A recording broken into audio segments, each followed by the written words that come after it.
தெய்வம் நீ என்று உணர் யூடியூப் சேனல் உங்களை அன்புடன் வரவேற்கிறது.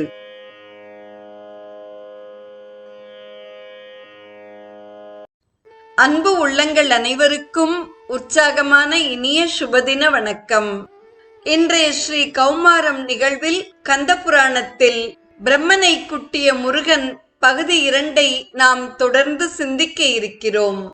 எவரும் நாடி உணர முடியாத பிரணவத்தின் பொருள் என்னவென்று கூற இயலாத பிரம்மன் திகைத்தான். முதலில் கூறும் மந்திரத்தின் பயனை கூட அறியவில்லை. நீ படைப்புத் தொழில் புரிவதும் இது போன்றதுதானா என்று வினவிய முருகன் படைப்புக் கடவுளான பிரம்மனின் 4 பெரிய தலைகளும் குலுங்கும்படியாக தனது கரத்தினால் குட்டினான். கந்தவேல் பிரம்மனை குட்டிய இக்காட்சியை எட்டொணாத குடிலையின் பயன் இணைத்து என்றே கட்டுரைத்திலன் மயங்கலும் இதன் பொருள் கருதாய் சிட்டி செய்வது இத்தன்மையதோ என செவ்வேள் குட்டினன் அயன் 4 முடிகளும் குலுங்க என்று கூறுகிறார்.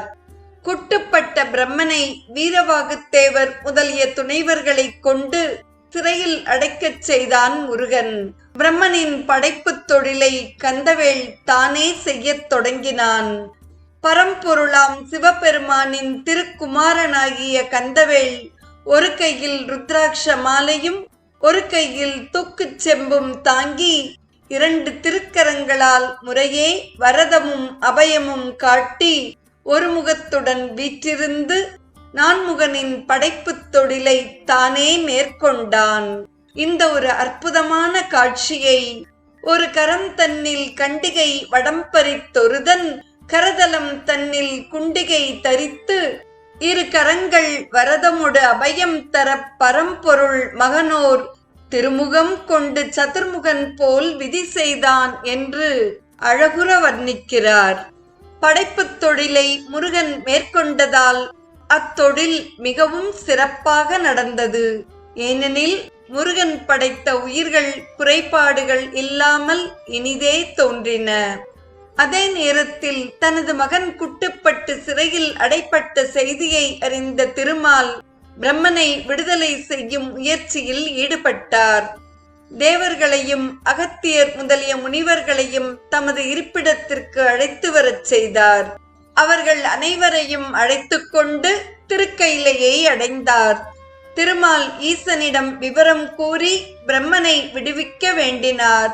சிவபெருமான் நந்திதேவரை அழைத்து பிரம்மனை விடுவித்துக் கொணர அனுப்பினான். கமண்டலத்தை ஏந்தும் செங்கையன் ஆகிய பிரம்மனை முருகன் சிறை வைத்துள்ளதாக கூறுகின்றனர். நீ விரைந்து சென்று எமது சொற்களை கூறி அவனை விடுவித்து இங்கு கொணர்க என்று ஈசன் நந்திதேவரிடம் கூறினான். ஈசன் கூறும் இக்காட்சியை குடுவை செங்கையினானை குமரவேல் இடுவித்தன் சிறை என்றனர். ஆண்டு நீ கடுதிற் சென்று நம் கட்டுரை கூறியே விடுவித்தே இவன் மீள்கெனச் சாற்றினான் என்று இக்காட்சியையும் அழகுபடக் கூறுகிறார். நந்திதேவரும் முருகனிடம் விரைந்து பிரம்மனை விடுவித்து வர பணித்தான் சிவபெருமான் என்றார். இறைவனின் விருப்பத்தை கூறியவுடன் இளையோன் ஆகிய முருகவேல் கோபத்துடன் அன்னப்பறவையை ஊர்தியாக உடைய பிரம்மனை விடுவிக்க இயலாது, இங்கு நின்றிடில் உன்னையும் சிறையில் அடைப்பேன் என்று நந்திதேவரிடம் சினத்துடன் கூறினான். அது கேட்டு அஞ்சிய நந்திதேவர் விரைவாக கையிலை திரும்பி ஈசனிடம் நிகழ்ந்ததை உரைத்தார். முருகவேல் கொண்ட கோபத்தை கச்சியப்பர் என்னும் உன்னம் இளையோன் சீரியே அன்ன ஊர்தி அருஞ்சிறை நீக்கலன் நின்னையும் சிறை வீட்டுவன் நிற்றியேல் உன்னி ஏகுதி ஒல்லையில் என்றலும் என்று முருகவேல் கொண்ட சினத்தையும் பாங்குற விவரிக்கிறார்.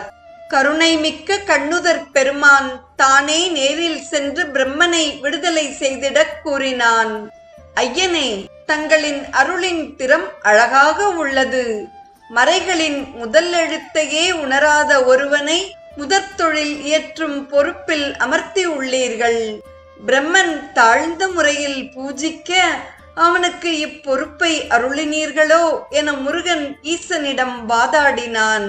வாதாடிய இந்த காட்சியை அழகிது ஐயனின் ஆரருள் வேதா முன் மொழிய நின்ற முதலெழுத்து ஓர்கிலன் இழிவில் பூசை இயற்றலும் நல்கிய தொழில் புரிந்து சுமத்தினை ஓர் பரம் என்று முருகவேள் ஈசனை பரிகசிப்பதாக இக்காட்சியை அமைத்துள்ளார்.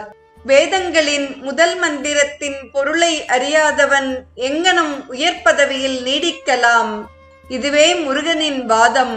அது மட்டுமா, பிரம்மன் குறுக்கு வழியில் படைத்தல் பதவியில் அமர்ந்து விட்டானா என்பதும் முருகனின் கேள்வியாக உள்ளது. இழிவில் பூசை இயற்றலும் நல்கிய தொழில் என்ற கச்சியப்பரின் வாக்கு நம்மை மேலும் சிந்திக்க வைக்கிறது. போலியான தாழ்ந்த பூஜைகளினால் குறுக்கு வழியில் பயனடைவோர் தண்டனைக்கு உரியவர் என்பது முருகவேளின் எண்ணம் போலும். தந்தையே, பிரம்மன் தங்களை தினமும் வணங்கினாலும் அவனுடைய அகந்தை நீங்கவில்லை.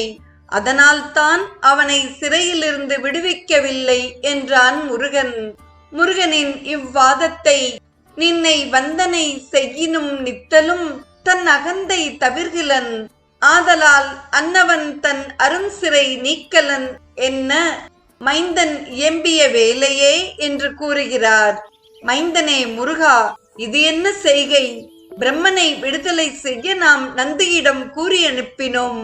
அதனையும் பொருட்படுத்தவில்லை. நாம் நேரில் வந்து சொல்லியும் விடுதலை செய்ய மறுத்து எம்மையும் எதிர்த்து பேசுகிறாய் என்று கந்தனை சினந்து கொள்வது போல் பேசினான் கருணை வள்ளலாகிய சிவபெருமான். சிவபெருமான் பொய்க்கோபம் கொள்ளும் இக்காட்சியை, மைந்த, நின் செய்கை என்னை? மலரையன் சிறைவிடன்று நந்தி நம் பணியால் ஏகி நவின்றலும் கொள்ளாய், நாமும் வந்து உரைத்திடினும் கேளாய், மறுத்து எதிர்மொழிந்தாய் என்னா கந்தனை வெகுழ்வான் போல கடற்றினான் கருணை வள்ளல் என்று இக்காட்சியையும் அழகுறக் கூறுகிறார். அதனை கேட்ட முருகன், தந்தையே, தங்கள் சித்தம் அதுவாகில் நான் உடனே பிரம்மனை விடுதலை செய்கிறேன் என்றான். பிரம்மனை விடுவித்து அழைத்து வரவும் பணித்தான். விடுதலை பெற்று ஈசன் முன்னால் நிறுத்தப்பட்ட பிரம்மனிடம், பல நாட்கள் சிறையில் வாடினாய் போலும் என்று கருணையுடன் வினவினான் சிவபெருமான். சிறையிலிருந்து விடுதலை பெற்று வந்தவுடன் ஈசன் கூறிய ஆறுதல் மொழிகளை கேட்ட பிரம்மன், தங்கள் திருக்குமாரன் அளித்த தண்டனை குற்றமுடையது அல்ல, எனக்கு நல்லுணர்வை கொடுத்து அகந்தையை அழித்தது, தீமை செய்கின்ற வினைகளை மாற்றி என்னை புனிதப்படுத்தியது என்று கூறினான். இந்த ஒரு அற்புதமான காட்சியையும் நாதன் இத்தன்மை கூறி நல்லருள் புரிதலோடும் போதினன், ஐய, உன்றன் புதல்வன் ஆற்றிய இத்தண்டம் ஏதமன்று, உணர்வு நல்கி யானெனும் அகந்தை வீட்டி தீது செய் வினைகள் மாற்றிச் செய்தது புனிதம் என்றான் என்று புனிதப்பட்ட பிரம்மனின் வார்த்தைகளை அழகுறக் கூறுகிறார். முருகன் பிரம்மனின் அகந்தையை நீக்கவே அவனை குட்டியும் திருவடியால் உதைத்தும் சிறைப்படுத்தியும் திருவிளையாடலை செய்தான். பிரம்மன் சிவன் வேறு முருகன் வேறு என்று மூர்த்தி வேதம் பார்த்ததனால் அவனுக்கு கொடுத்த தண்டனை தகும் என்று தவத்திரு குன்றக்குடி தெய்வ சிகாமணி அடிகளார் அவர்கள் விளக்கியுள்ளார்கள். ஒரு திருக்கோவிலுக்கு செல்லும் பொழுது குறிப்பிட்ட தெய்வத்திற்கு வழிபாடுகள் செலுத்திவிட்டு அத்திருக்கோவிலில் இருக்கும் மற்ற தெய்வங்களை வணங்காமல் வரும் பக்தர்களுக்கு இந்த நிகழ்ச்சி ஒரு பாடமாகும் என்றும் அடிகளார் குறிப்பிட்டிருக்கிறார். பிரணவத்தின் பொருளை அறியாத பிரம்மனை மீண்டும் பதவியில் அமர்த்தியது தகுமா என்ற வினாவும் தோன்றும். படைப்பு தொழிலுக்கு தேவையான நுணுக்கங்களை மட்டும் இறைவன் பிரம்மனுக்கு முன்னரே உபதேசித்து உள்ளான். மற்ற விவரங்கள் அவனுக்கு தேவையற்றவை. இதற்கான ஒரு அழகிய உதாரணத்தையும் பருத்தியூர் டாக்டர் கே சந்தானராமன் அவர்கள் இங்கே நவின்றுள்ளார். அரசாங்கத்திற்காக நாணயத்தாள் அச்சடிக்கும் தொழிலாளருக்கு அது குறித்த தொழில்நுட்பம் தெரிந்திருந்தால் போதும். அவர்கள் பொருளியல் வல்லுநர்களாக இருத்தல் அவசியமில்லை. அதுபோலவே படைத்தல் தொழிலுக்குரிய நுணுக்கங்களை அறிந்திருந்த பிரம்மனை மீண்டும் பதவியில் அமர்த்தினான் ஈசன். படைப்புத் தொழிலுக்கு தேவையான நுணுக்கங்களை மட்டும் இறைவன் பிரம்மனுக்கு முன்னரே உபதேசித்து உள்ளான். மற்ற விவரங்கள் அவனுக்கு தேவையற்றவை என்பதையே இந்த உதாரணம் நமக்கு விளக்குகிறது. முருகன் கொடுத்த தண்டனை பதவியால் ஏற்பட்ட செருக்கிலிருந்தும் பிரம்மனை விடுவித்தது. நாளைய நிகழ்வில் மூவருக்கு உபதேசித்த முருகன் குறித்தும் காத்திருந்த கன்னியர் குறித்தும் சென்று வா குமாரா வென்று வா என்று ஆசீர்வதித்ததையும் சிந்திப்போம். இன்றைய ஸ்ரீ கௌமாரம் நிகழ்வில் கந்த புராணத்தில் பிரம்மனை குட்டி சிறையில் அடைத்த முருகன் கதையையும் நந்தியம் பெருமான் தூது வந்த கதையும் இறுதியாக சிவபெருமானே வந்து பிரம்மனை விடுவித்த கதையையும் செவிமடுத்த அத்துணை நல்ல உள்ளங்களுக்கும் நெஞ்சார்ந்த நன்றி. மீண்டும் நாளைய நிகழ்வில் இணைவோம்.